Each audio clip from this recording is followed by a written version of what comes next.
Hello dear friends, कैसे हो आप लोग। आई होप कि आप लोग स्वस्थ और मस्त होंगे। आज मैं आप लोगों के लिए यूपी डीएलएड का थर्ड सेमेस्टर का जो हमारा सेकंड पेपर है वो है समावेशी शिक्षा का। तो इसके मोस्ट इम्पॉर्टेंट क्वेश्चन है जो मैं आप लोगों के लिए लेके आई हूँ, जो कि एग्जाम पॉइंट ऑफ व्यू से बहुत ज़्यादा इंपॉर्टेंट है। तो आप लोग क्वेश्चन को समझिएगा और आंसर भी देने का प्रयास करिएगा। इसकी जो सिलेबस है वो मैंने आपको पूरा कंप्लीट करा दिया। इसकी जो थ्योरी है उसको भी मैंने बहुत अच्छी तरीके से आपको डीप में बताया है। तो आप लोग क्या करिएगा, उसकी प्ले लिस्ट बनी हुई है, तो वहाँ से जाके आप लोग क्या करिएगा, क्लास को अटेम्प्ट करके और क्या करिएगा, थ्योरी की जो क्लास है उनको देख लीजिएगा और क्या करिएगा, साथ साथ नोट्स भी बना लीजिएगा। अगर नोट्स नहीं बना पाओगे तो फिर रिवीजन नहीं कर पाओगे और साथ ही में क्या है कि क्वेश्चन के आंसर भी नहीं दे पाओगे। तो चलिए हम लोग क्वेश्चन की तरफ बढ़ते हैं। आप लोग क्या करिए, क्वेश्चन को भी समझिए और आंसर भी देने का प्रयास करिए। इसमें जो हमारा पहला क्वेश्चन है वो क्या कह रहा है उसके बारे में समझते हैं। पहला क्वेश्चन कह रहा है कि विशिष्ट शिक्षा के अंतर्गत कौन आता है। क्वेश्चन क्या कह रहा है कि जो विशिष्ट शिक्षा होती है तो इसके अंतर्गत कौन आता है। आप समझते हैं कि क्या क्या कह रहा है।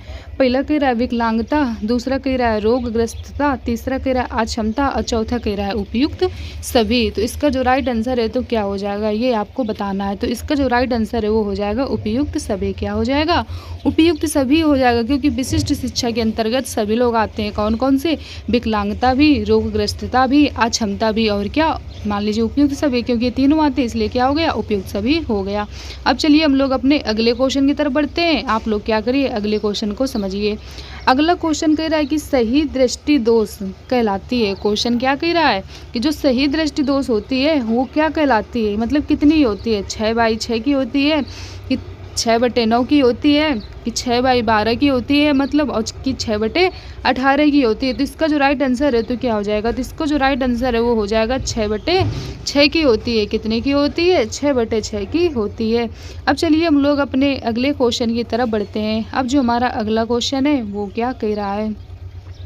अगला क्वेश्चन कह रहा है कि शैक्षिक समावेशन से तात्पर्य है। क्या कह रहा है क्वेश्चन कि जो शैक्षिक समावेशन होता है इससे क्या तात्पर्य है। पहला कह रहा है पिछड़े बच्चों को शिक्षा प्रदान करना, दूसरा कह रहा है विकलांग बच्चों को शिक्षा से जोड़ना, तीसरा कह रहा है सभी बच्चों को शिक्षा प्रक्रिया से जोड़ना और जो चौथा है वो कह रहा है बच्चों में शैक्षिक समझ बढ़ाना। तो इसका जो राइट आंसर है तो क्या हो जाएगा, तो इसका जो राइट आंसर है वो हो जाएगा सभी बच्चों को शिक्षा प्रक्रिया से जोड़ना है। कोई भी बच्चा क्या करे, ऐसा ना हो जो शिक्षा क्या करे, ग्रहण ना करे। सभी बच्चों को क्या करना है, शिक्षा को ग्रहण करना है। अब चलिए हम लोग अपने अगले क्वेश्चन की तरफ बढ़ते हैं। अब जो हमारा अगला क्वेश्चन है वो क्या कह रहा है। अगला क्वेश्चन कह रहा है कि भाटिया बैटरी में कुल कितने उप परीक्षण होते हैं। क्वेश्चन क्या कह रहा है कि भाटिया बैटरी में कुल कितने उप परीक्षण होते हैं। पहला कह रहा है 2, दूसरा कह रहा है 3 और जो तीसरा है वो कह रहा है 5 और जो चौथा है वो कह रहा है 7। तो इसका जो राइट आंसर है तो क्या हो जाएगा, तो इसका जो राइट आंसर है वो हो जाएगा 5। क्या हो जाएगा, 5 हो जाएगा। अब चलिए हम लोग अपने अगले क्वेश्चन को समझते हैं। अगला क्वेश्चन कह रहा है कि क्रमिक विकास के सिद्धांत के प्रतिपादक हैं। क्वेश्चन क्या कह रहा है कि क्रमिक विकास के सिद्धांत के प्रतिपादक है। तो क्रमिक विकास के सिद्धांत के प्रतिपादक कौन है, अब इसके बारे में हम लोगों को समझना है। पहला कह रहा है किंग एवं थार्नडाइक, दूसरा कह रहा है स्किनर, तीसरा कह रहा है नन और जो चौथा है वो कह रहा है अरस्तु। इसका जो राइट आंसर है वो क्या हो जाएगा, तो इसका जो राइट आंसर है वो हो जाएगा किंग एवं थॉर्नडाइक। कौन, किंग एवं थॉर्नडाइक हैं। अब चलिए हम लोग आगे समझते हैं। अब जो हमारा अगला क्वेश्चन है वो क्या कह रहा है। अगला क्वेश्चन कह रहा है कि अधिक तनाव का काल होता है, यानी कौन सी ऐसी एज होती है जब बच्चा क्या करता है, तनाव लेता है मतलब चीज़ों को। तो वो कौन सा काल होता है जब बच्चा क्या मतलब किस अवस्था में बच्चे में ज़्यादा अधिक तनाव होता है। ठीक, तो इसके बारे में समझते हैं। पहला कह रहा है शैशवावस्था, दूसरा कह रहा है किशोरावस्था, तीसरा कह रहा है बाल्यावस्था और जो चौथा है वो कह रहा है प्रौढ़ावस्था। तो इसका जो राइट आंसर है तो वो क्या हो जाएगा, तो इसका जो राइट आंसर है वो हो जाएगा किशोरावस्था। क्या हो जाएगा, किशोरावस्था हो जाएगा। ठीक, अब चलिए हम लोग अपने अगले क्वेश्चन को समझते हैं। अगला क्वेश्चन कह रहा है कि स्कूल बच्चों में व्यक्तिगत भिन्नताएं किस रूप में पाई जाती हैं। क्वेश्चन क्या कह रहा है कि जो स्कूल बच्चे होते हैं उनमें व्यक्तिगत भिन्नताएं किस रूप में पाई जाती हैं। पहला कह रहा है शारीरिक, दूसरा कह रहा है मानसिक, तीसरा कह रहा है रुचि और चौथा वो कह रहा है उपयुक्त सभी। तो इसका जो राइट आंसर है वो क्या हो जाएगा, उपयुक्त सभी हो जाएगा, क्योंकि सभी बच्चों में क्या होता है, मतलब सब लोग समान नहीं रहते हैं। होता है कि नहीं होता है, सब बच्चे को जो शरीर होगा कि उसकी जो बनावट होगी वो भी अलग होगी। मानसिक रूप से भी मतलब किसी चीज़ जल्दी समझ में आएगी तो किसी को टाइम लगेगा। इंटरेस्ट भी किसी का ज़्यादा लगेगा, किसी का कम लगेगा। तो वही चीज़ कहा गई है कि मतलब क्या हो जाएगा, भिन्नताएं जो होती हैं तो सभी होती हैं। ठीक, अगले क्वेश्चन की तरफ बढ़ते हैं। अगला क्वेश्चन कह रहा है कि प्रतिभाशाली विद्यार्थी होते हैं, जो प्रतिभाशाली विद्यार्थी होते हैं वो कैसे होते हैं। पहला कह रहा है अभिसारी चिंतन, दूसरा कह रहा है अपसारी चिंतन, तीसरा कह रहा है बहिर्मुखी और चौथा कह रहा है बहुत परिश्रमी। तो इसका जो राइट आंसर है वो क्या हो जाएगा, तो इसका जो राइट आंसर है वो हो जाएगा अपसारी चिंतन। एक होता है अभिसारी चिंतन, एक होता है अपसारी चिंतन। अभिसारी चिंतन मतलब होता है जब किसी क्वेश्चन का क्या केवल एक आंसर होता है, और अपसारी चिंतन मतलब क्या होता है कि जब एक क्वेश्चन के कई सारे आंसर हो, मतलब उसको कई तरीके से बता सकते हैं, लेकिन दोनों में देखा जाए अच्छा कौन है, मतलब किस में ज़्यादा सोचना पड़ेगा, तो इसमें अपसारी चिंतन में ज़्यादा चिंतन करना पड़ता है। ठीक, तो एक आ गया है कि जो प्रतिभाशाली विद्यार्थी होते हैं तो वो कैसे सोचते हैं, वो मतलब वो अपसारी चिंतन के होते हैं। ठीक, अब चलिए अगले क्वेश्चन की तरफ बढ़ते हैं। अगला क्वेश्चन कह रहा है कि निम्न में कौन सृजनात्मकता से संबंधित नहीं है। क्वेश्चन क्या कह रहा है कि निम्न में से कौन सृजनात्मकता से संबंधित नहीं है। पहला कह रहा है मौलिकता, दूसरा कह रहा है प्रवाह, तीसरा कह रहा है मितव्यता, चौथा कह रहा है उपयोगिता।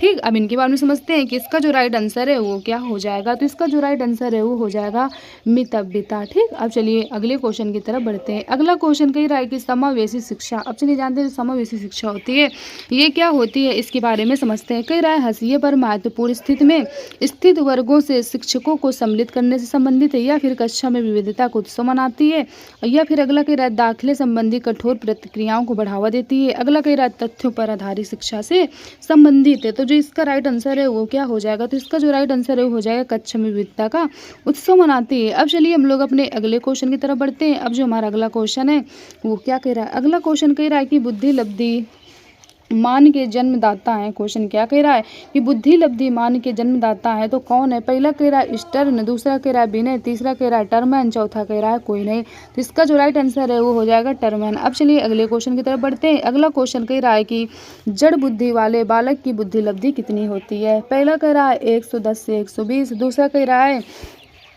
100 मतलब दूसरा कह रहा है 81 से 110, तीसरा कह रहा है 71 से 80 और जो चौथा वो कह रहा है 71 से कम। तो इसका जो राइट आंसर है वो क्या हो जाएगा, तो जो जड़ बुद्धि वाले बालक होते हैं उनकी बुद्धि लब्धि होती है 71 से कम। कितनी होती है, 71 से कम होती है। अब चलिए अगले क्वेश्चन की तरफ बढ़ते हैं। अब जो हमारा अगला क्वेश्चन है वो क्या कह रहा है, अगला क्वेश्चन कह रहा है कि यदि एक बच्चे की मानसिक आयु 5 वर्ष है तथा उसकी वास्तविक आयु 4 वर्ष है तो उस बच्चे की आयु कितनी है। तो मैंने आपको बुद्धि लब्धि वाला सूत्र बताया था कि मानसिक आयु बटे वास्तविक आयु इंटू कितना होता है 100।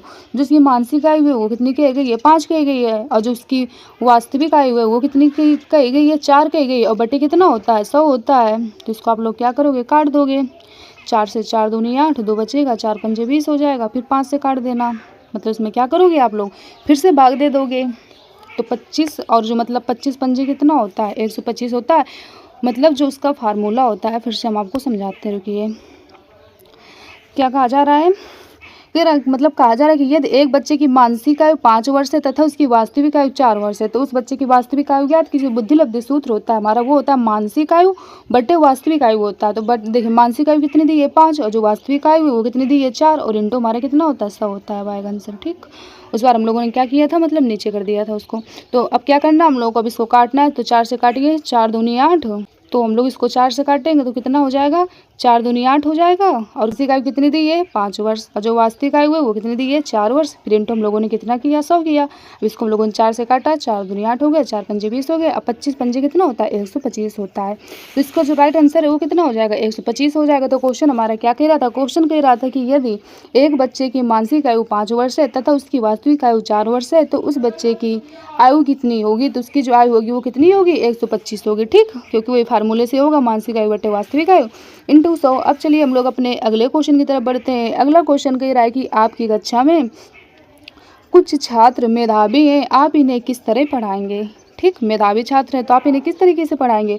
पहला कह रहा है कक्षा के साथ, दूसरा कह रहा है उच्च कक्षा के साथ, तीसरा कह रहा है समृद्धीकरण कार्यक्रमों के द्वारा और चौथा कह रहा है जब वे चाहें। तो इसका जो राइट आंसर है वो क्या हो जाएगा, तो इसका जो राइट आंसर है वो हो जाएगा समृद्धीकरण कार्यक्रमों के द्वारा। ठीक, मतलब जैसा बच्चे को दिक्कत हो उसी हिसाब से क्या करना है आपको पढ़ाना है। अगला क्वेश्चन कह रहा है कि मनोविज्ञानशाला उत्तर प्रदेश इलाहाबाद की स्थापना कब हुई थी। पहला कह रहा है 1905 में, दूसरा कह रहा है 1930 में, तीसरा कह रहा है 1954 में और जो चौथा वो कह रहा है 1962 में। तो इसका जो राइट आंसर है वो हो जाएगा 1954 में हुई थी। ठीक, अब चलिए अगले क्वेश्चन को समझते हैं। अगला क्वेश्चन कह रहा है कि प्रगतिशील शिक्षा के संदर्भ में निम्नलिखित में से कौन सा कथन जॉन ड्यूवी के अनुसार समुचित है? तो इसका जो राइट आंसर है तो वो क्या हो जाएगा, अब इसके बारे में हम लोग समझते हैं। पहला कह रहा है कक्षा में विद्यार्थियों का निरीक्षण करना चाहिए, ना कि सुनना चाहिए। अगला कह रहा है उनको मारना चाहिए। अब जो अगला है उसके बारे में समझते हैं। अगला कह रहा है कि विद्यार्थियों को स्वयं ही सामाजिक समस्याओं से उलझाने में सक्षम होना चाहिए। चौथा कह रहा है उपयुक्त सभी। तो इसका जो राइट आंसर है वो क्या हो जाएगा, तो इसका जो राइट आंसर है वो हो जाएगा विद्यार्थियों को स्वयं ही सामाजिक समस्याओं में सुलझाने में क्या होना चाहिए, सक्षम होना चाहिए। ठीक, यानी कोई भी प्रॉब्लम आए तो बच्चे क्या कर सकें, उसको समझ सकें। ठीक, अब चलिए अगले क्वेश्चन की तरफ बढ़ते हैं। अगला क्वेश्चन कह रहा है कि अभिप्रेरणा की व्याख्या जन्मजात मूल प्रवृत्तियों के आधार पर की जाती है, ऐसा किस मनोवैज्ञानिक ने कहा था? पहला कह रहे हैं मैकडूगल ने, दूसरा कह रहे हैं स्किनर ने, तीसरा कह रहे हैं नन ने और चौथा कह रहे हैं फ्रायर ने। तो इसका जो राइट आंसर है तो वो क्या हो जाएगा, तो इसका जो राइट आंसर है वो हो जाएगा मैकडूगल। क्या हो जाएगा, मैकडूगल हो जाएगा। अब चलिए अगले क्वेश्चन की तरफ बढ़ते हैं। अब जो हमारा अगला क्वेश्चन है वो क्या कह रहा है, अगला क्वेश्चन कह रहा है कि निम्न में से कौन सा जन्मजात प्रेरक नहीं है। क्वेश्चन क्या कह रहा है कि कौन सा जन्मजात प्रेरक नहीं है। पहला कह रहा है भूख, दूसरा कह रहा है प्यास, तीसरा कह रहा है नींद और जो चौथा है वो कह रहा है आदत। तो इसके जो राइट आंसर है वो क्या हो जाएगा, तो इसका जो राइट आंसर है वो हो जाएगा आदत। जो हमारी आदत होती है वो हम लोग यहीं पे आके सीखते हैं। ठीक, और जो भूख प्यास नींद ये सब चीज़ें क्या होती है, जन्मजात होती हैं। अब चलिए अगले क्वेश्चन की तरफ बढ़ते हैं। अगला क्वेश्चन कह रहा है कि वे कौन से बाह्य कारक हैं जो एक बालक को कक्षा में रुचि लेने से रोकते हैं। ठीक, पहला कह रहा है भावना और मनोभाव, दूसरा कह रहा है संस्कृति और प्रशिक्षण, तीसरा कह रहा है बालक का दृष्टिकोण और चौथा कह रहा है लक्ष्य और प्रयोजन। तो इसका जो राइट आंसर है वो क्या हो जाएगा, संस्कृति और प्रशिक्षण। क्या क्वेश्चन कह रहा था, क्वेश्चन कह रहा था कि वो कौन से बाह्य कारक हैं जो एक बालक को कक्षा में रुचि लेने से रोकते हैं। तो इसका राइट आंसर है संस्कृति और प्रशिक्षण, क्योंकि हर बच्चे क्या होते हैं, सबकी संस्कृति अलग अलग होती होता है कि नहीं होता है। जो सबकी संस्कृति अलग होती है तो सबके नियम कानून भी क्या होते हैं, अलग अलग होते हैं। तो ये चीज़ कही गई है। तो इसका जो राइट आंसर है तो क्या हो जाएगा, संस्कृति और प्रशिक्षण हो जाएगा। तो आई होप आप लोगों को यहाँ तक के क्वेश्चन समझ में आए होंगे और आपने क्या किया होगा, समझा भी होगा। आप लोगों ने देखा होगा कोई भी क्वेश्चन है, मतलब जितने भी क्वेश्चन है सब थ्योरी से रिलेटेड है। इसकी जो थ्योरी है मैंने आपको कराया, जिन लोगों ने थ्योरी समझा होगा अच्छे से उन लोगों को क्वेश्चन के आंसर देने में कोई भी प्रॉब्लम नहीं हुई होगी। तो चलिए आज क्लास को हम लोग यहीं तक रखते हैं। आप लोग ज़्यादा से ज़्यादा वीडियो दोस्तों तक शेयर करिएगा और क्या करिएगा, चैनल को लाइक और सब्सक्राइब करिएगा, जिससे आने वाली नोटिफिकेशन आप लोगों को टाइम टू टाइम मिलती रहे। और आप लोग कमेंट करके बताइएगा कि आप लोगों को कितने क्वेश्चन है जो सही निकले हैं। ठीक, तो चलिए आज की क्लास को हम लोग यहीं तक रखते हैं। Okay, thank you.